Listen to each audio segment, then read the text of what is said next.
Bonjour à tous et bienvenue dans cette nouvelle vidéo. Alors aujourd'hui je suis à Chiang Can, je suis dans un temple où il n'y a personne. Enfin je garde quand même le masque sous le menton si jamais je croise des gens, je le remettrai à ce moment-là. Mais là c'est vraiment désert. Je suis donc dans un temple, un grand temple qui est au sommet d'une colline. Et là on surplombe Chiang Can. Donc vous voyez la petite ville que vous voyez ici en contrebas, c'est Chiang Can. Derrière la petite ville, je ne sais pas si vous apercevez d'ici, c'est le Mekong. Et au-delà, ce que vous voyez, les montagnes que vous voyez de l'autre côté du Mekong, c'est le Laos. Alors voilà, je vous emmène dans ce coin. Je profite parce que là il pleuvait ce matin. Là maintenant ça va, ça s'est éclairci. Il fait agréable. Donc petite vidéo pour vous parler.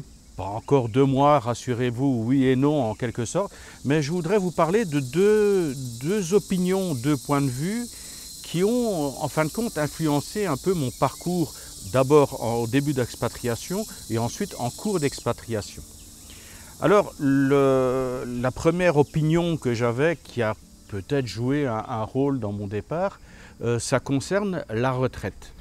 C'est vrai qu'à partir du moment où j'ai commencé à parler, donc j'avais 30 ans, c'était en 1993, quand j'ai commencé à parler un petit peu ou même beaucoup, j'avoue que j'ai rabattu les oreilles à pas mal de gens, quand j'ai parlé de cette envie de partir, de tout plaquer. Bon, évidemment les gens me disent oh, tu paniques pas, tu n'as pas peur, tu n'es pas inquiet, parce que c'est vrai qu'à l'époque, bon, il n'y avait pas encore Internet, il n'y avait pas les transports tels qu'on les connaissait maintenant. Par exemple, quand j'ai débarqué en Guadeloupe à l'époque, on débarquait encore sur le tarmac, donc c'était pas les balbutiements, mais bon, c'était encore une petite aventure que de partir comme ça et s'expatrier sans très bien savoir où on débarquait, ce qui est de moins en moins faisable, hein, du moins pour les gens qui font des recherches par Internet. On peut trouver beaucoup d'informations, ce qui n'existait pas avant. Et la seconde question qui revenait systématiquement, c'est de me dire, mais et ta retraite? Alors là, c'est vraiment, je pense que c'est peut-être quelque chose qui bloque les gens encore actuellement, parce que je vois qu'on pose la question, des gens qui me disent, oui, mais par rapport à la retraite, si je m'expatrie, comment je peux faire? Est-ce qu'il y a une caisse spéciale qui permet de cotiser pour pouvoir toucher sa retraite ensuite, et patati et patata. Bon, là-dessus, je ne pourrais pas vous répondre, j'y connais rien. Pourquoi? Parce que j'avais clairement quitté le système, carrément le système, depuis déjà, même avant même de partir à la retraite. Je travaillais au black dans les cafés, donc je n'étais pas déclaré, je n'avais pas de salaire déclaré, donc voilà, je ne cotisais pas pour la retraite. Je ne sais même pas combien coûte la cotisation d'une retraite. Donc c'est tout vous dire. Et je me suis dit, je disais aux gens, mais attendez, moi, donc c'était en 1993, je disais aux gens, mais attendez, moi la retraite, j'y crois pas, j'y compte pas. Si je dois attendre d'avoir, à l'époque on parlait de 60 ans je crois, ou maximum 65 ans, mais je crois que c'était 60 ans, je dis si je dois attendre d'avoir 60 ans pour toucher une retraite, ne plus devoir travailler et commencer à profiter de la vie, ben, je trouve ça un peu aberrant. Je me sens jeune, je me sens l'envie de voyager, de découvrir, c'est peut-être pas quand j'aurai à 60 ans. Vous savez, quand on est un gamin, un petit branleur de 30 ans, on a l'impression que lorsqu'on aura 60 ans, on sera un vieux décrépit. Maintenant que j'approche la soixantaine, je me rends compte qu'on a encore des capacités et qu'on peut faire encore pas mal de choses. Mais malgré tout, à l'époque, je me suis dit, merde, attendre de quand même sacrifier mes plus belles années au travail et ensuite arriver, entre guillemets, diminuer pour profiter de la vie, oh, c'est pas trop mon truc. Et puis aussi, la réflexion, c'est de dire, mais merde, la retraite dans 30 ans, je me dis, dans 30 ans, est-ce que la retraite va toujours exister? Alors, mon concept, c'est de dire, moi, j'y crois pas à cette histoire de retraite. Est-ce qu'elle va toujours exister? Est-ce qu'elle sera toujours dans les mêmes conditions? Et l'avenir m'a donné raison, en fin de compte, parce qu'effectivement, je me rends compte que maintenant, on demande aux gens de travailler de plus en plus et que tous les acquis sur lesquels ils basaient leur future retraite disparaissent. Et que d'année en année, ils se disent, ben voilà, j'avais prévu ça, ça, ça, tout compte fait, je ne ferai plus que ça ou ça, ou c'est carrément, je ne pourrai plus rien faire. Et il y en a même qui en sont au système de foutre en l'air tous leurs projets, tout simplement, parce qu'ils vont carrément tomber en mode survie avec tout ce qu'on leur plombe dans la retraite. Donc je suis assez content de mon choix, en fin de compte, de dire, merde, moi je n'y crois pas en cette retraite. On va aller voir, hein, on va grimper les escaliers. C'est encore moi qui vais vous porter jusque là-haut, hein, bande de fainéants. Alors, donc, tiens, ils sont raides en plus ces escaliers, ils font quasiment 30 cm de hauteur. Ah oui, c'est pas des normaux, hein. Bon, enfin bref. Ouais, je me suis dit, moi je ne crois pas au système de retraite, donc je ne me sens pas prisonnier, je ne me sens pas obligation de rester dans un système pour économiser, pour cotiser pour une retraite que je ne toucherai sans doute peut-être pas. Sans doute peut-être pas, ça ne veut rien dire ça. Pour ne pas toucher une retraite ou une retraite que hypothétiquement je ne toucherai peut-être pas. Sans doute peut-être, ça ne va pas ensemble. Alors, donc c'est vrai que c'est assez libérateur. Maintenant que des gens qui ont économisé pendant 10 ans, 15 ans, 20 ans se disent si je plaque tout, ben c'est déjà du pognon perdu, pas envie de tout plaquer. Ou des gens qui sont proches, qui sont à 10 ans de la retraite et qui disent je ne vais pas tout foutre en l'air, je vais encore patienter 10 ans et puis après ben, je reviendrai. Je ferai ce que je veux une fois que je vais toucher les pépettes. Ah ouais, il est grand quand même le boudin là. Donc, ouais, je comprends tout à fait les gens qui disent non, moi, hors de question que je parte sans avoir cette fameuse retraite qui me couvre. Moi, j'ai eu plus facile. J'ai vraiment parti sur l'optique de dire ma retraite, je vais la fabriquer moi-même. J'ai 30 balais. C'est ce que je fais encore actuellement avec mon épouse. On est parti sur le concept, on bosse. On bosse dur, on bosse même très dur. Il y a un fil dans le chemin, je vais refaire le tour.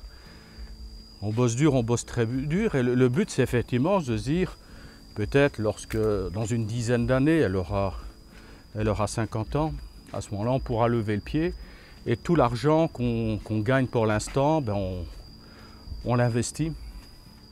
Et tout ça, ça va nous rapporter de l'argent, c'est notre retraite.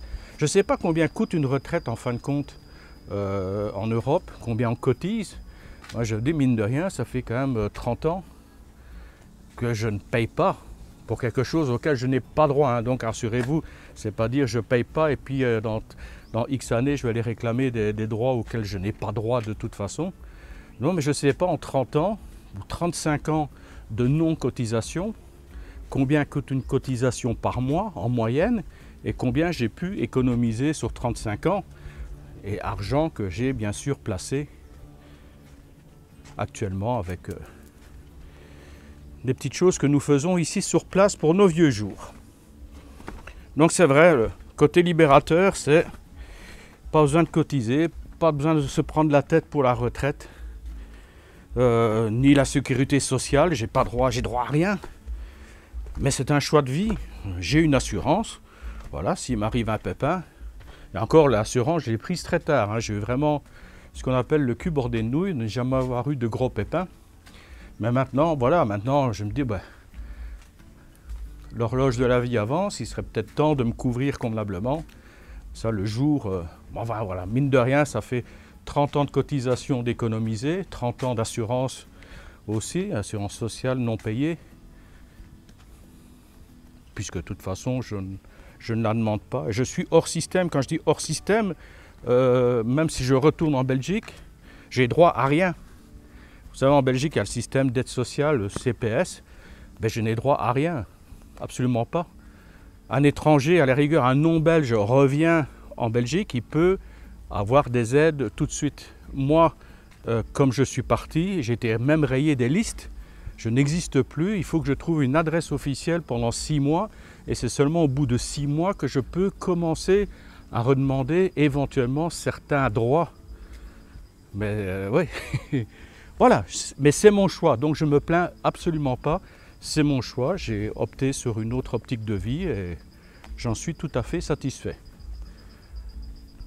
Alors le deuxième choix de vie, enfin pas choix de vie, le deuxième point de vue qui a influencé un petit peu l'évolution de mon expatriation, les choix de vie que j'ai fait, les choix d'installation que j'ai fait par la suite, c'est un point de vue que j'avais déjà depuis pas mal de temps et c'est pour ça que je parle, que je dis de l'expatriation, c'est une question de survie. Et je me dis effectivement, je disais à mon épouse, elle me rappelait dernièrement, elle dit c'est marrant parce que tu me parlais il y a déjà des années de ça, qu'il fallait devenir autonome, autosuffisant. Le concept de l'autosuffisance, c'est vrai que là, quand j'ai eu l'opportunité, c'est une chose qui me chiffonne depuis des années de toute façon, à me dire, mais qu'est-ce qui se passe? Parce que c'est vrai qu'on est quand même une génération de privilégiés. On est né après la Seconde Guerre mondiale, on a connu de notre jeunesse les 30 glorieuses, les années fastes. On a eu une bonne éducation, on allait dans des écoles où les programmes étaient encore de niveau, où il y avait quand même des opportunités, certain art de vivre, des valeurs qui existaient encore. Mais je me rends compte que tout ça périclite aussi et que on va, je sais pas, moi j'ai eu l'impression à un certain moment que cette paix qui existe actuellement, ben, qu'elle ne tient qu'à un fil et que ça pourrait très bien péter. Le jour où ça va péter, ça fait mal. Ça va faire mal. Et si on regarde à chaque fois dans les conflits, ceux qui s'en sortent bien, ce n'est pas les gens qui vivent à la ville, c'est plutôt les gens qui vivent à la campagne. Donc mon raisonnement depuis pas mal d'années, c'est de dire, mais si jamais un jour ça pète, pour une raison ou pour une autre, hein, on ne parlait pas encore de la pandémie, et c'est suite à ce Covid que mon épouse, elle dit, mais regarde, on est confiné, et ton objectif de vie, comme tu me disais il y a quelques années, je veux, parce qu'on a eu l'opportunité de s'installer à Bangkok, ou à Rayon, ou à Chiang Mai, voilà, mais j'ai dit non. Et puis c'est vrai que quand j'ai découvert l'Œil, j'ai dit, bah, ok, c'est là. Et pas question d'aller dans la ville de l'Œil, je voulais être à l'extérieur, je dis, je veux qu'on ait du terrain. Et d'ailleurs, si vous suivez certaines vidéos que j'ai faites, mais c'est sur une autre chaîne, où je montre la construction de la maison, de nos maisons, et en fin de compte, une des premières choses que j'ai fait sur les terrains, c'était déjà avoir un terrain qui soit suffisamment grand. Maintenant, avec les terrains qu'on a récupérés des parents par héritage, des grands-parents, ceux qu'on a achetés, on doit être à une quarantaine de rails, donc à peu près 6 hectares de terre, mais qui sont répartis un petit peu dans la région, donc tout n'est pas au même endroit. Et donc on a des terres. On a la première chose que j'ai fait sur notre terrain où on a construit la maison, première chose, c'est de creuser un puits. Donc il y a une machine qui est venue, creuser un puits jusqu'à, il est descendu à 94 mètres de profondeur. Il y avait de la roche, hein, il a fallu 2 jours pour creuser, enfin 24 heures, pardon, pas 2 jours, 24 heures à peu près, 23 heures et des poussières. C'était long, mais au final, on a de l'eau, une eau limpide, une eau claire, une eau à profusion toute l'année. En fin de compte, bon, le sourcier nous a dit la nappe que vous avez là, elle pourrait alimenter 1 voire même 2 villages complètement sans aucun problème. Bon, là, on a juste notre terrain à alimenter, donc on peut même se permettre des arrosages de la pelouse. Même en saison sèche, il n'y a aucun problème. Régulièrement, mes beaux-parents ou des gens du village viennent avec des tanks, des trucs d'1 mètre cube, des cuves d'1 mètre cube pour remplir parce qu'ils sont à court d'eau. Donc voilà, on est tout à fait autonome au niveau de l'eau. On a une maison. Là, il nous reste très peu de crédit à payer parce qu'on est vrai qu'on a payé de notre poche et il y avait un petit supplément via un crédit qui va être fini. C'est le genre de crédit qu'on prend sur 2 ou 3 ans plutôt que le faire sur 20 ans. Comme ça, on est quitte avec ça, on se serre la ceinture, mais on n'est pas tributaire des banques. On a notre maison, pas tributaire des banques. On est autonome au niveau de l'eau. On a de l'espace pour planter, pour faire nos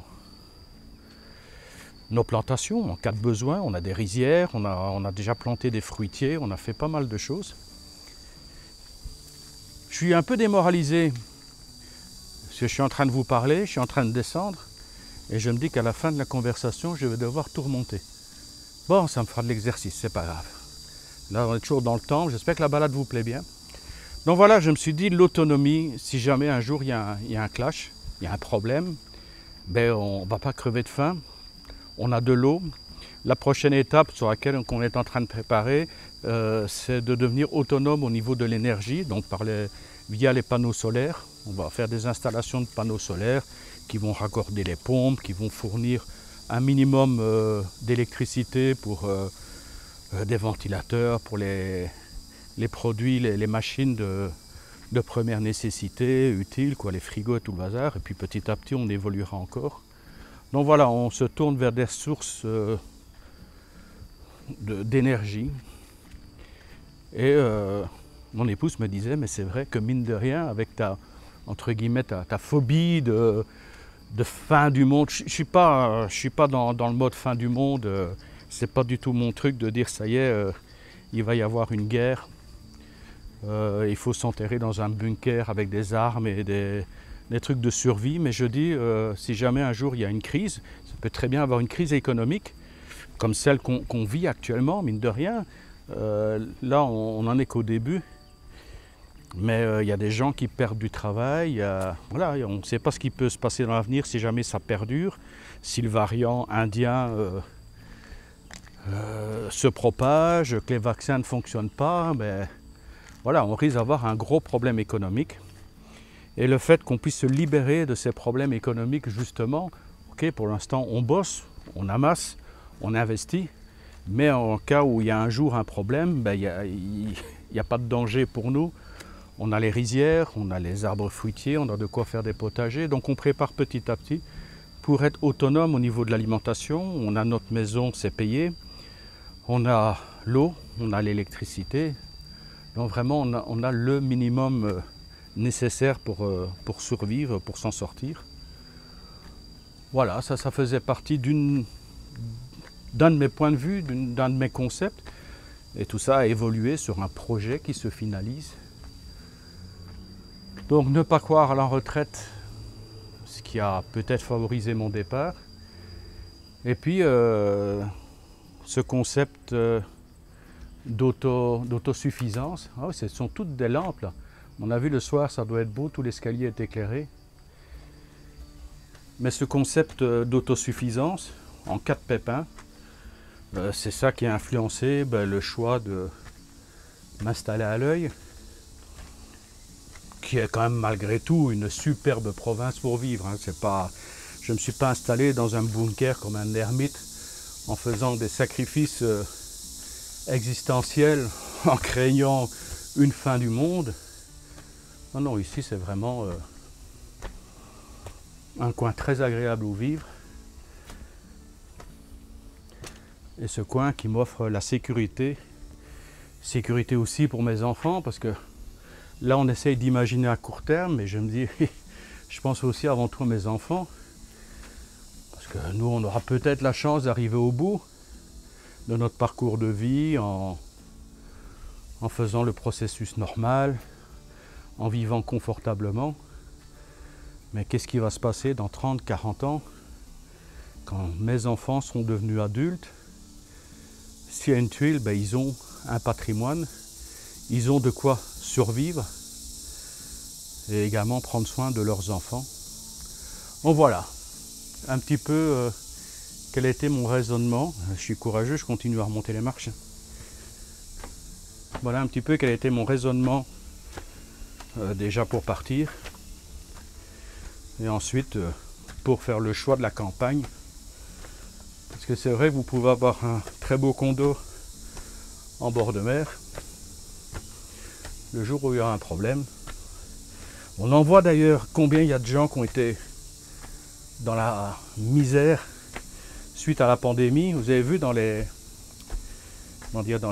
Phuket, enfin, ça mouille toutes des îles comme ça. Enfin, encore une petite halte où il y avait des gens